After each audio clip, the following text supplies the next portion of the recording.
और राम मंदिर तामीर पर पीएम मोदी के बयान का आलिम दीन खालिद रशीद फिरंगी महली ने खैर मकदम किया है। उन्होंने कहा था कि राम मंदिर तामीर पर कोई ऑर्डिनेंस नहीं लाया जाएगा। इस पर फिरंगी महली ने कहा कि मामले का हल सिर्फ सुप्रीम कोर्ट के पास है।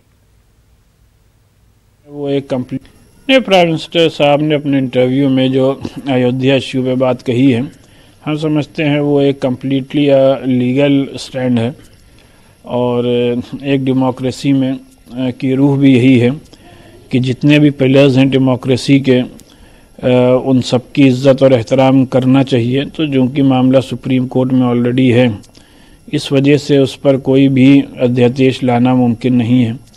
तो प्राइम मिनिस्टर साहब ने जो व्यू लिया है वो एक अच्छा स्टैंड है और हम समझते हैं कि इसी ज़रिए से सुप्रीम कोर्ट के ज़रिए से ही अयोध्या के मसले का हल का रास्ता सबसे बेहतरीन और सबसे सेफ रास्ता है। और मुख्तलिफ सियासी लीडरों का इस पूरे मामले पर क्या कुछ कहना है वो भी हम आपको दिखाते हैं।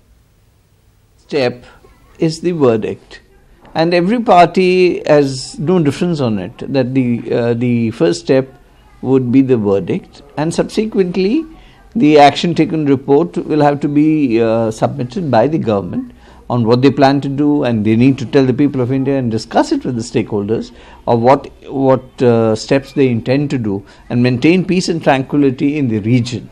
That's most important. Once the court verdict comes, these things will all follow.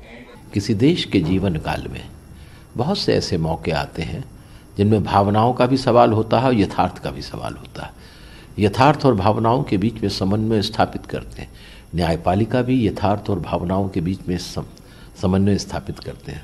और अगर कोई सकारात्मक और नकारात्मक भी निर्णय हो जाते हैं तो उससे बहुत व्यथित होने की ज़रूरत नहीं है। देश चलते हैं, देश की जनता की अपनी जिजीविषा होती है और देश को आगे बढ़ते जाना चाहिए और उसी दृष्टिकोण से हमें सोचना चाहिए। व्यथित और कुंठित मन से देश नहीं चला करते।